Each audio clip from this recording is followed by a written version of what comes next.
Online Hindi classes की श्रृंखला में हिंदी विद होली स्पिरिट में आपका फिर से स्वागत है। इससे पहले हम भाषा प्रकरण को लेकर चल रहे थे। भाषा में हमने जाना था भाषा की परिभाषा, विश्व में बोली जाने वाली भाषाओं और उनके परिवारों के बारे में। फिर उन भाषा परिवारों में से हमारी हिंदी जिस भाषा परिवार से निकली उसके बारे में हमने जाना। फिर भाषा, उपभाषा, बोली, इन सब की चर्चा की हमने। हिंदी की प्रमुख उपभाषाएं और बोलियों की चर्चा की गई। इसके बाद हमने जाना राष्ट्रभाषा क्या है और हमने यह भी जाना कि आज तक हमारे देश की कोई संवैधानिक राष्ट्रभाषा नहीं है। अब राष्ट्रभाषा के बाद हमारे सामने एक भाषा का एक और रूप है राजभाषा।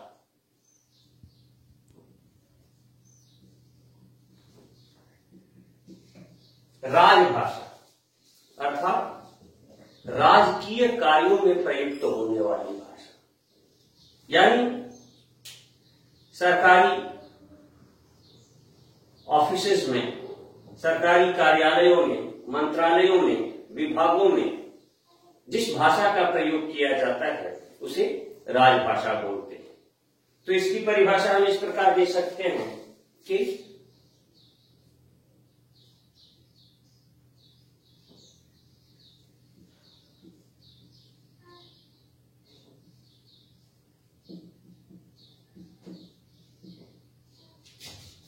राजकीय कार्यों में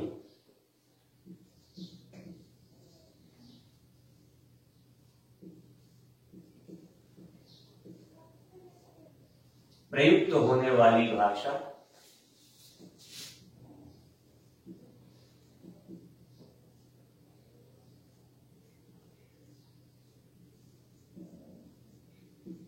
राजभाषा कहलाती है।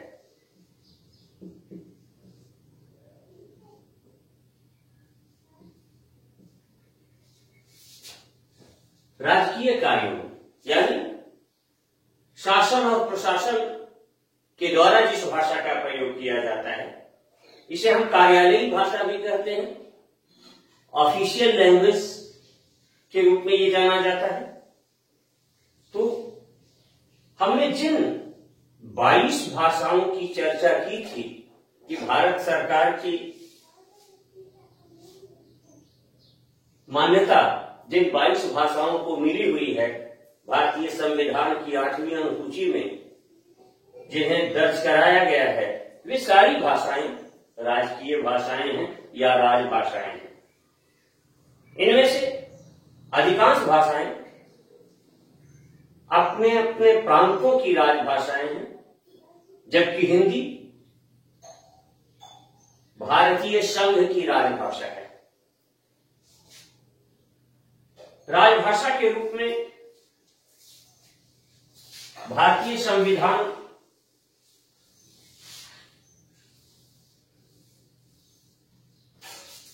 में 14 सितंबर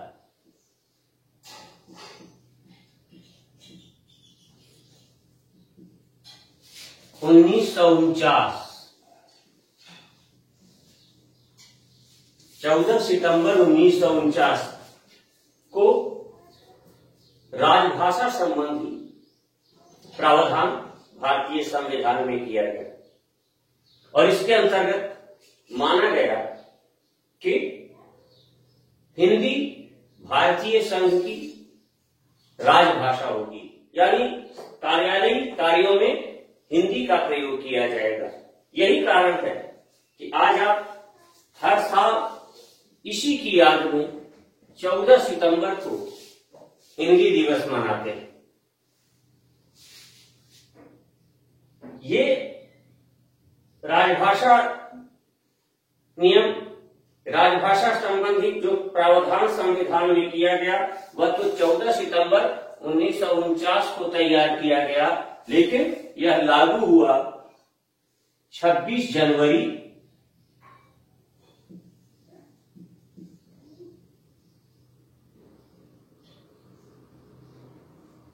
1950 से, जब भारतीय संविधान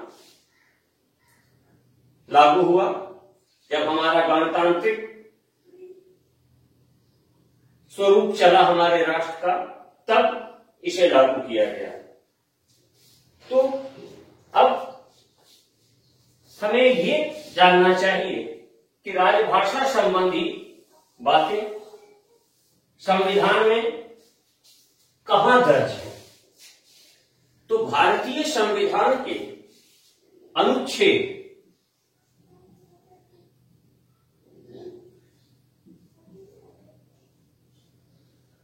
343 से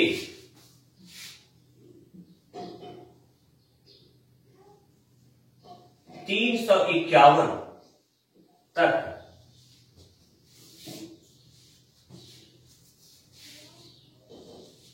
राजभाषा संबंधी प्रावधानों की चर्चा की गई है। भारतीय संविधान के अनुच्छेद 343 से 351 तक। अब इस संबंध में हम विस्तृत रूप से जानें कि कैसे कैसे क्या क्या प्रावधान किया गया। तो इसके बारे में हम देखते हैं कि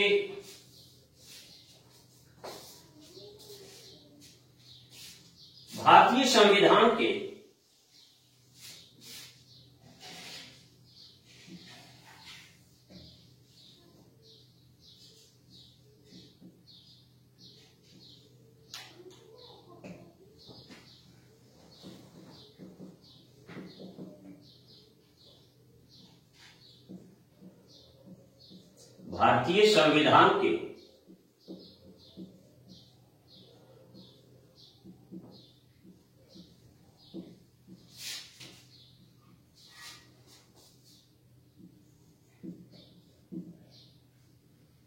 भाग 17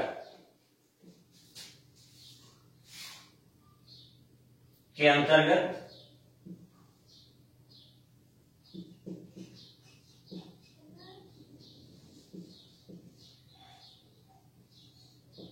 अनुच्छेद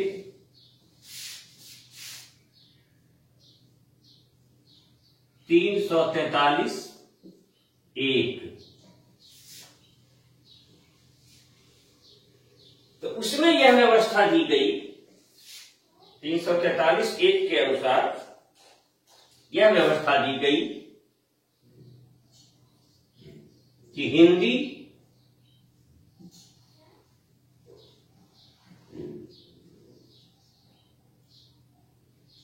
संघ की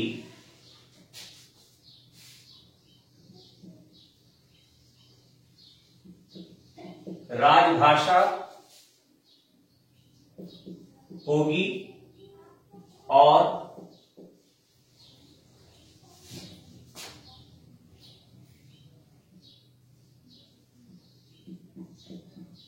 देवनागरी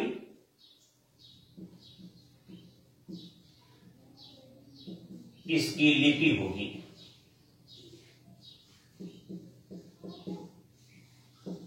तो ये व्यवस्था दी गई कि हिंदी संघ की यानी यूनियन की, भारतीय संघ की यानी पूरे भारत की राजभाषा के रूप में अर्थात कार्यालयी भाषा के रूप में हिंदी का प्रयोग किया जाएगा और देवनागरी लिपि का सहारा लिया जाएगा इसमें, जिस लिपि में आज हम हिंदी को लिखते हैं। इसके बाद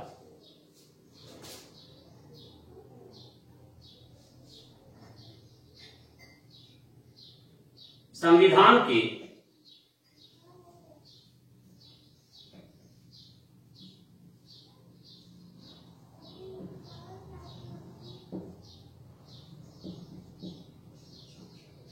भाग 5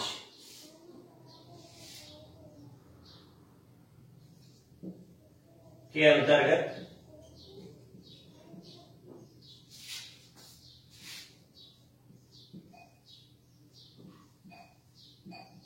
अनुच्छेद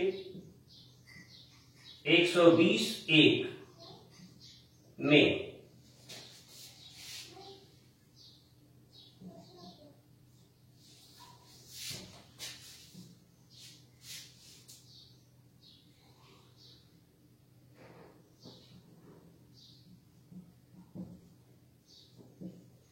संसद के कार्यों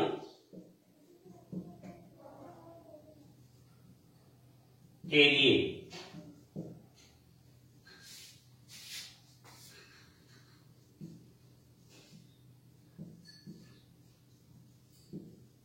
हिंदी के प्रयोग की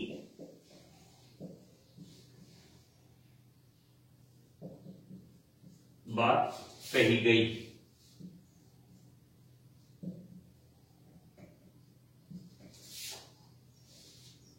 फिर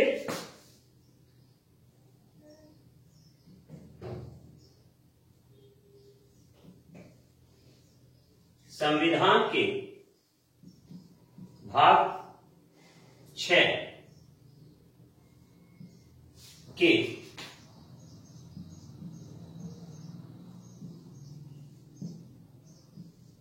अनुच्छेद 210(1)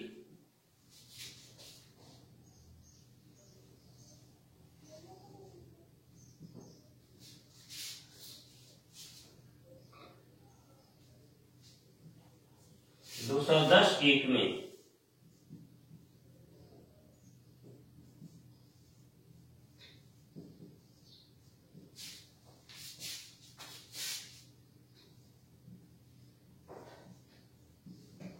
विधान मंडलों में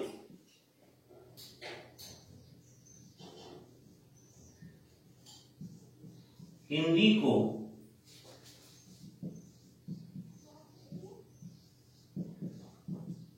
राजभाषा के रूप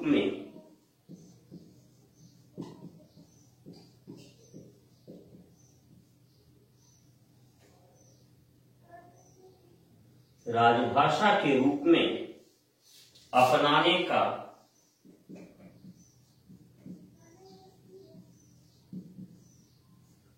प्रावधान किया गया।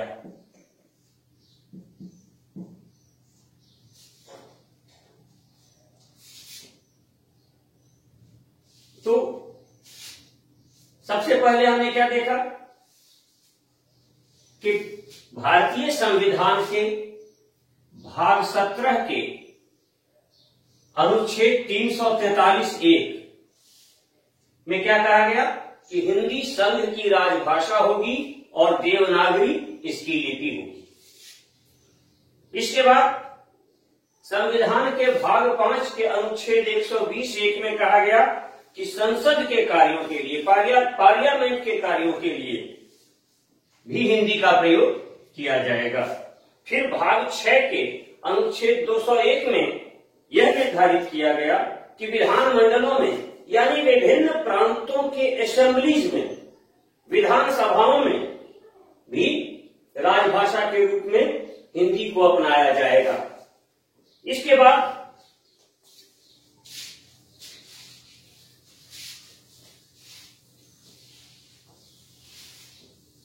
अनुच्छेद 348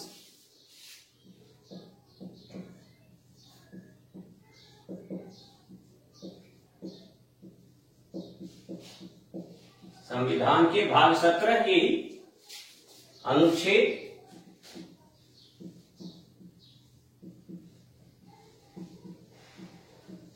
348 में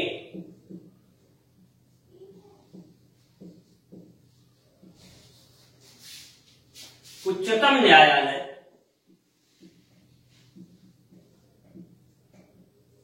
एवं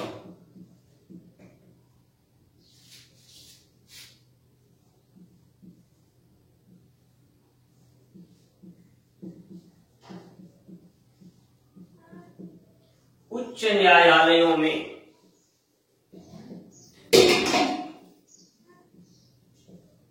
हिंदी को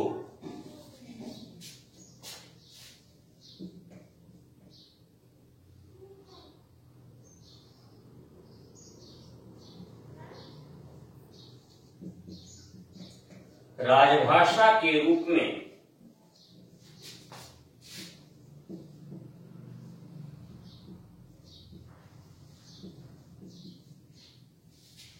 स्वीकार करने का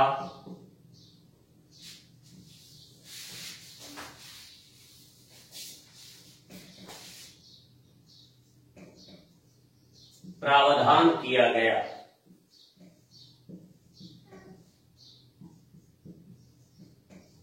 तो इस तरह हमने देखा कि सबसे पहले 343(1) में संघ की राजभाषा हिंदी बनाई गई और लिपि के रूप में देवनागरी को स्वीकार किया गया। उसके बाद 120(1) के अनुसार संसदीय कार्यों के लिए हिंदी के प्रयोग की बात कही गई।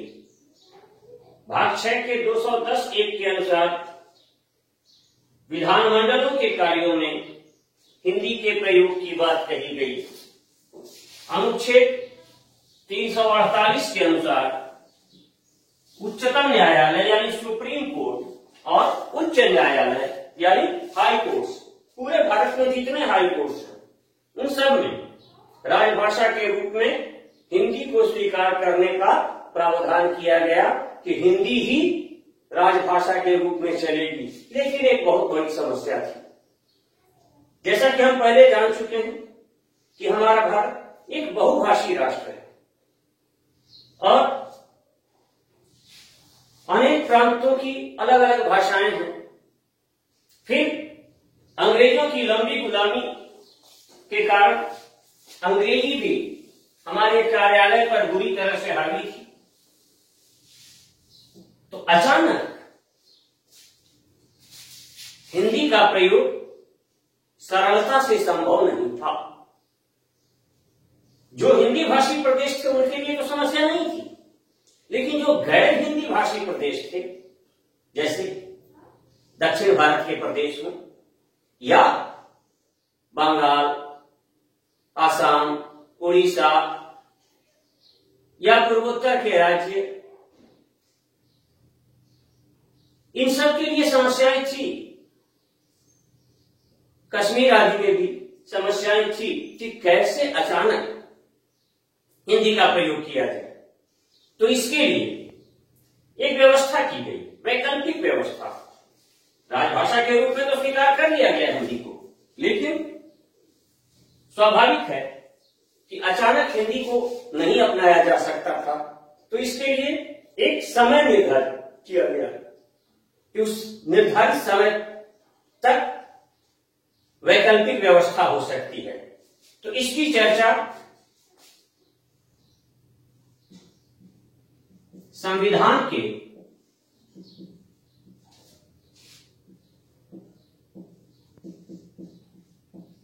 भाग 17 के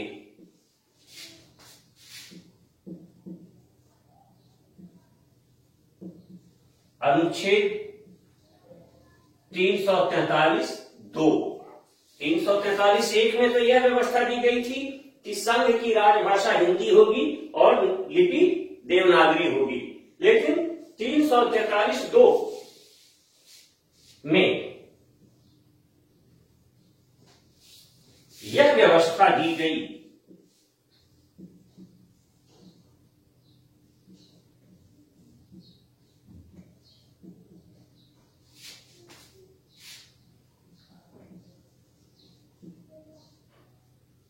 खंड एक यानी 343 का खंड 1, जिसमें हिंदी को राजभाषा का दर्जा दिया गया था। खंड 1 में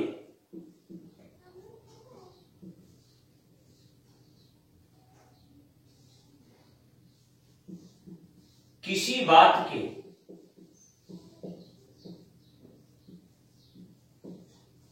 रहते हुए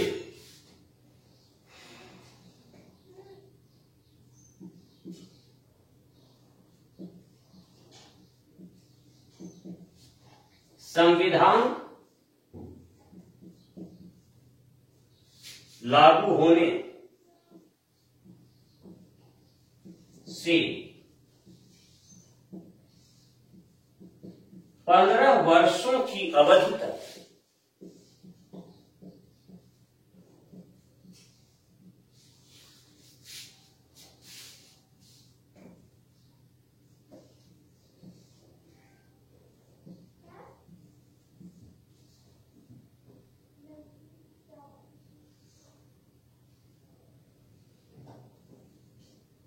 उन सभी प्रयोजनों के लिए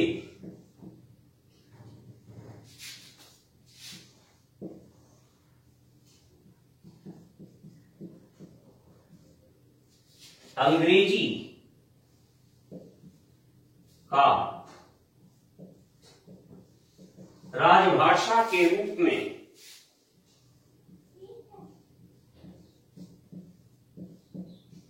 प्रयोग होता रहेगा।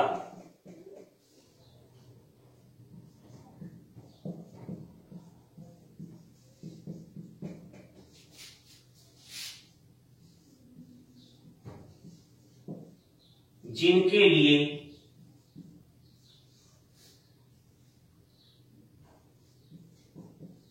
अभी तक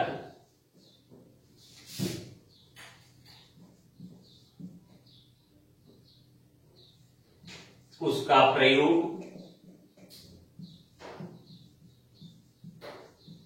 हो रहा था। मतलब यहां एक छूट दी गई कि अचानक नहीं अपनाया जा सकता। कई लोगों ने ऐसी आपत्तियां की कि अचानक कैसे तमिल भाषी क्षेत्रों में, तेलुगु भाषी क्षेत्रों में, मलयालम भाषी क्षेत्रों में या अन्य अन्य भाषा भाषी क्षेत्रों में कैसे अचानक हिंदी का प्रयोग संभव है। तो उसके लिए 15 वर्षों की एक अवधि निर्धारित की गई कि जो बच्चा आज पढ़ना शुरू करेगा वो 15 वर्षों में स्नातक होकर, ग्रेजुएट होकर निकल जाएगा और शुरू से उनको हिंदी पढ़ाई जाए ताकि वो पूरी तरह से हिंदी में काम करने लायक हो जाए। और ऑफिस में भी, कार्यालयों में भी जो काम करने वाले लोग हैं वो इतनी लंबी अवधि में इतने परिपक्व हो जाएंगे, वे काम कर सकेंगे। लेकिन नियमानुसार क्या होना चाहिए था कि संविधान लागू होने से 15 वर्षों की अवधि तक ये छूट दी गई थी।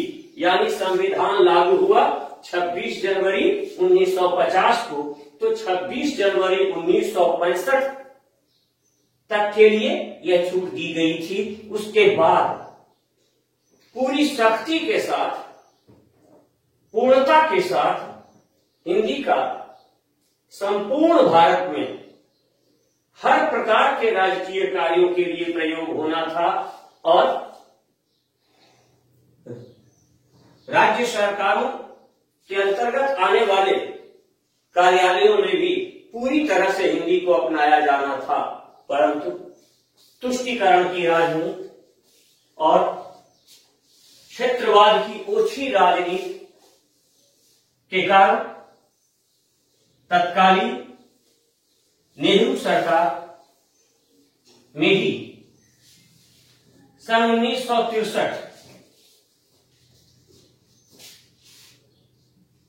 1963 में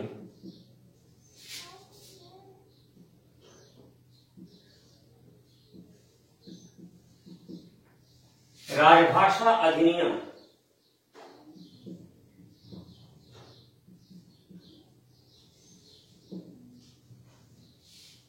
में 15 सुधार करते हुए, यानी संशोधन करते हुए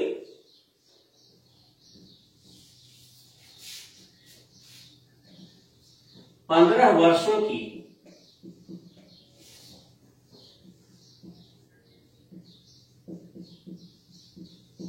निर्धारित समय सीमा को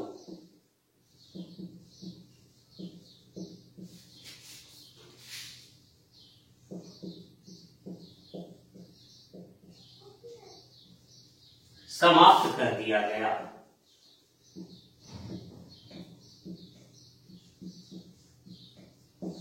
यानी यह व्यवस्था दी गई, एक नई तुष्टीकरण की राजनीति की गई कि जब लोग काम करने लायक हो जाएंगे, स्वेच्छा से जब लोग हिंदी को अपना लेंगे, तब पूरी तरह से ये राजभाषा के रूप में आ जाएगी। 15 वर्षों की जो सीमा दी गई थी उसको हटा लिया गया। अब ऐसी परिस्थिति में आप सभी सोच सकते हैं कि जहां लोगों में मत भिन्नता हो तो बिना सख्ती के कानून का पालन नहीं हो सकता। ऐसी स्थिति में मुझे याद आती है राष्ट्रवादी चेतना के मुखर गायक गोपाल सिंह नेपाली की कविता की एक पंक्ति, वो दिल्ली जाने वाले तुम कहना अपनी सरकार से, परिवार प्रेम से चलता है, शासन चलता तलवार से। और ये तलवार हटा ली गई। नतीजा ये है कि आज तक हिंदी पूरी तरह से राजभाषा नहीं बन पाई है। इसके बाद 1976 ईस्वी में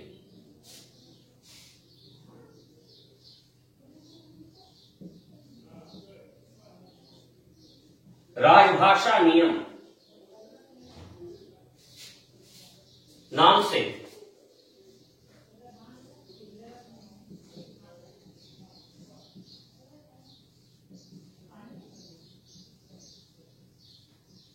अधिसूचना जारी की गई,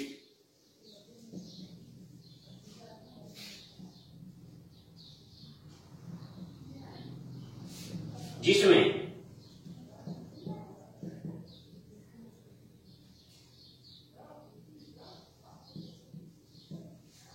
देश के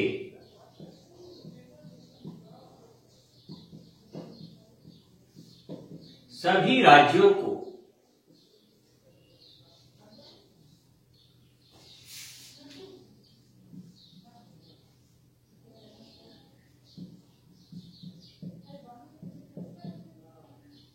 तीन श्रेणियों में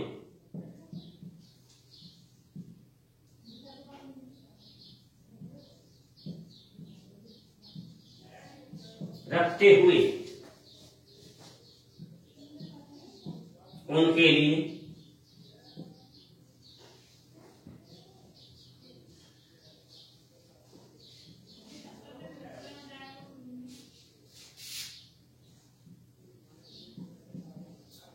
कुछ व्यवस्थाएं की गई।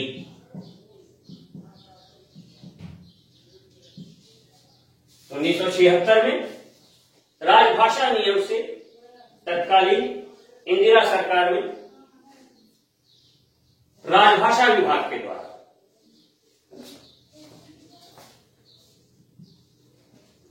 यह व्यवस्था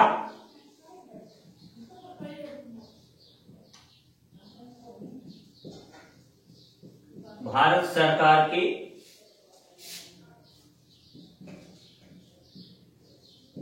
राजभाषा विभाग द्वारा दी गई। क्या व्यवस्था दी गई कि संपूर्ण भारत में जितने भी राज्य हैं या केंद्र शासित प्रदेश हैं, उन सबको 3 अलग अलग श्रेणियों में बांटा गया और उन तीनों श्रेणियों के लिए अलग अलग प्रकार की व्यवस्था की गई। अब देखते हैं कैसे कैसे क्या क्या श्रेणियां बनाई गई।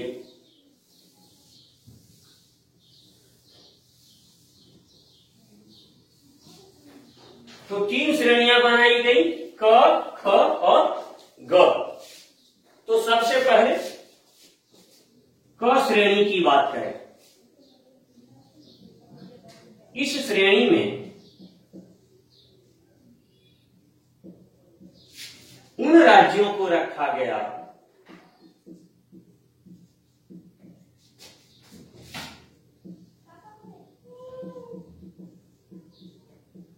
जिनकी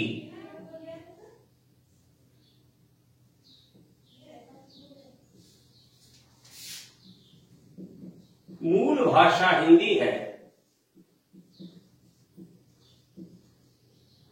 और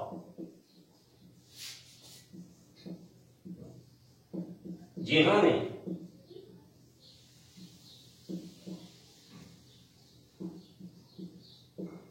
केंद्र सरकार के साथ ही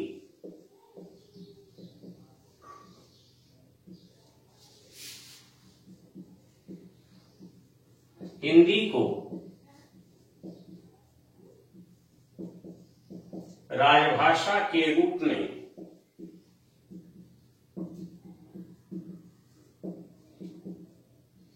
स्वीकार किया।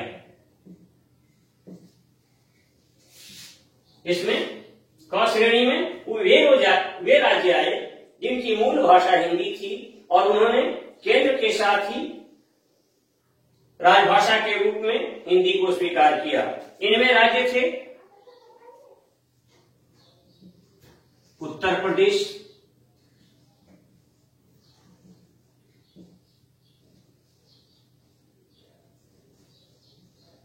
उत्तराखंड सहित, उस समय उत्तराखंड नहीं बना था,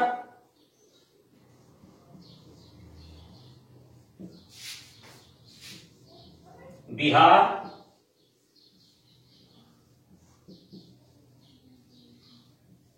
झारखंड सहित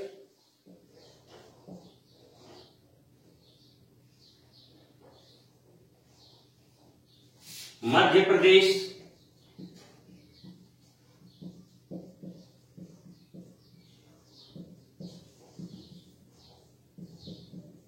छत्तीसगढ़ सहित इन तीनों राज्यों से जो ये तीन अलग अलग राज्य निकले, आज ये अलग अलग राज्य हैं, परंतु उन दिनों इन्हीं राज्यों के अंतर्गत थे।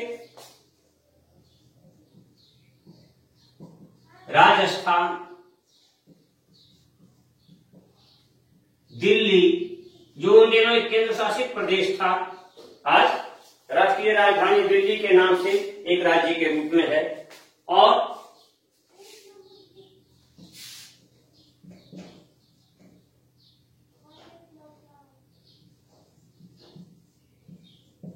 अंडमान निकोबार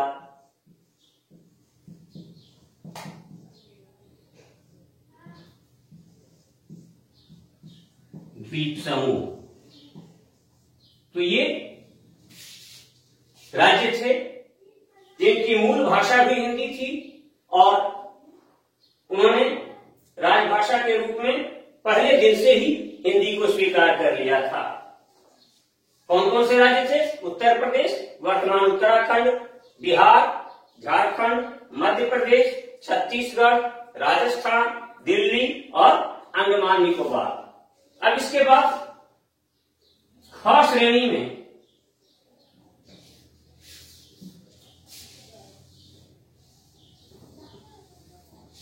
उन राज्यों को रखा गया जिनकी मूल भाषा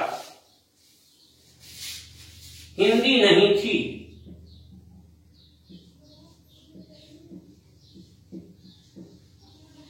किंतु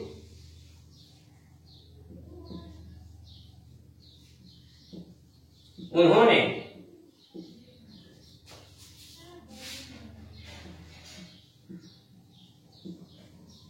हिंदी को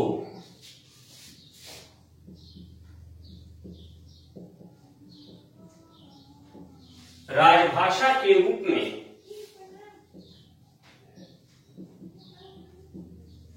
स्वीकार किया। जिन राज्यों की मूल भाषा हिंदी थी उन्होंने तो राजभाषा के रूप में हिंदी को स्वीकार किया है, पर इसमें वे राज्य हैं जिनकी मूल भाषा हिंदी नहीं थी, इसके बावजूद उन्होंने शुरू से ही राजभाषा के रूप में हिंदी को स्वीकार किया। ऐसे राज्य थे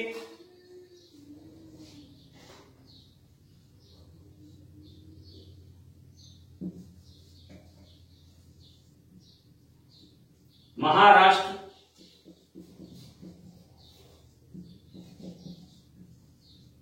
गुजरात,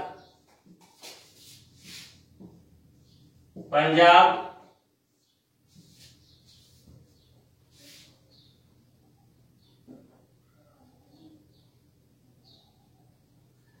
और केंद्र शासित प्रदेश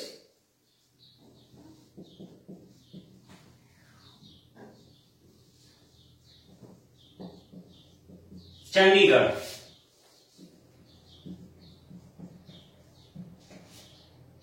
हालांकि क श्रेणी में जिन राज्यों की मूल भाषा थी हिंदी, उसमें हम एक राज्य का और नाम ले सकते हैं,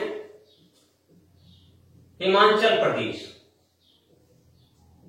हिमाचल प्रदेश को भी क श्रेणी में रख सकते हैं। तो क श्रेणी में वे राज्य आए जिनकी मूल भाषा हिंदी थी और उन्होंने केंद्र के साथ ही हिंदी को राजभाषा के रूप में स्वीकार किया।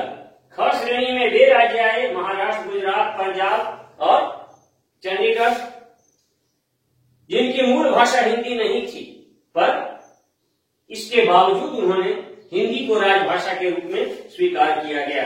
इसके बाद ग श्रेणी, शेष सभी राज्यों को, ऊपर दो श्रेणियों में जिन जिन राज्यों को रखा गया, उसके बाद जो राज्य बचे, शेष सभी राज्यों को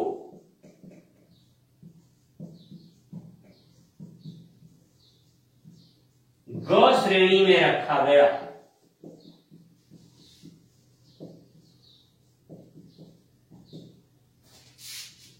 जिनकी न तो मूल भाषा हिंदी थी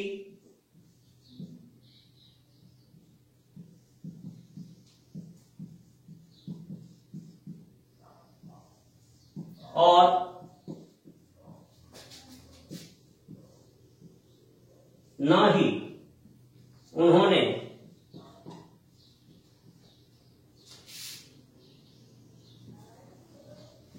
हिंदी को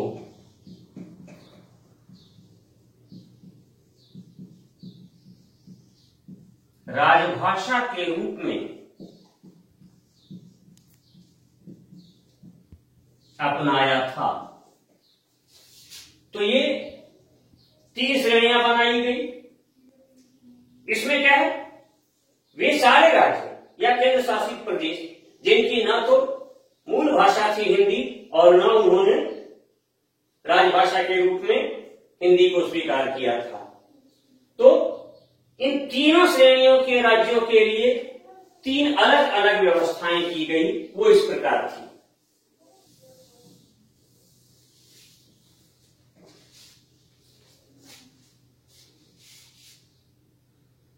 नंबर 1,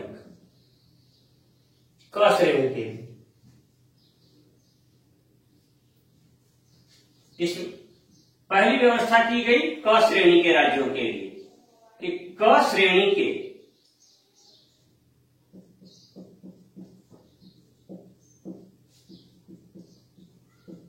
राज्यों से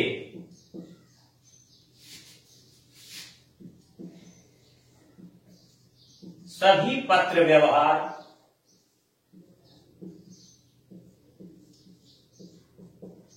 हिंदी में होंगे।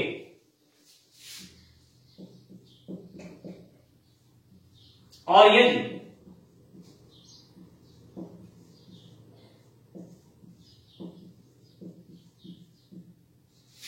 विशेष परिस्थिति में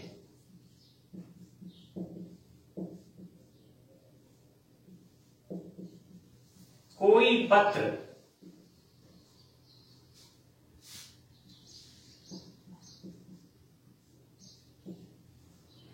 अंग्रेजी का भेजा जाए तो उसका हिंदी अनुवाद भी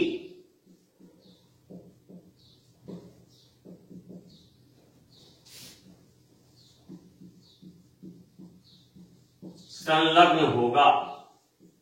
यानी ये राज्य सारे पत्र हिंदी, जिन राज्यों के साथ केंद्र से या ये राज्य आपस में पत्र व्यवहार करेंगे तो सारे पत्र हिंदी में भेजेंगे। पर किसी विशेष परिस्थिति में अगर अंग्रेजी, क्योंकि दूसरी राजभाषा के रूप में अंग्रेजी चल रही और आज भी चल रही है, तो अगर अंग्रेजी में पत्र भेजा जाता है तो उसके साथ उसका हिंदी अनुवाद भी होगा। ये अनिवार्य किया गया। दूसरी श्रेणी रखी गई ख श्रेणी के राज्यों के लिए।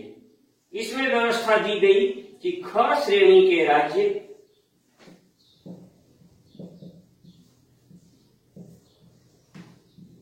हिंदी और अंग्रेजी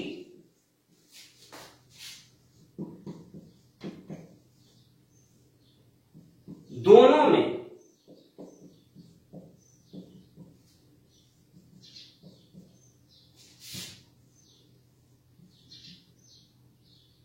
पत्र व्यवहार कर सकते हैं।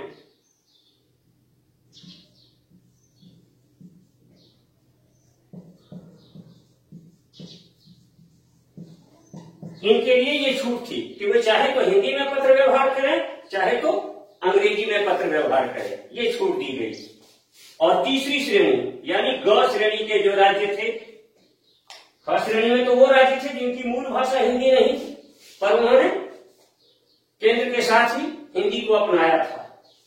ग श्रेणी में वे राज्य हैं जिनकी न तो मूल भाषा हिंदी है और न ही उन्होंने हिंदी को राजभाषा के रूप में अपनाया है, तो उनके साथ ये तीसरे प्रकार की व्यवस्था दी गई। ग श्रेणी के राज्यों के साथ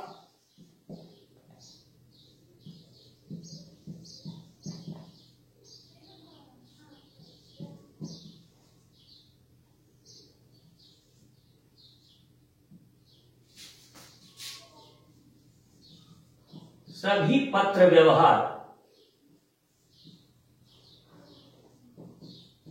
अंग्रेजी में होंगे।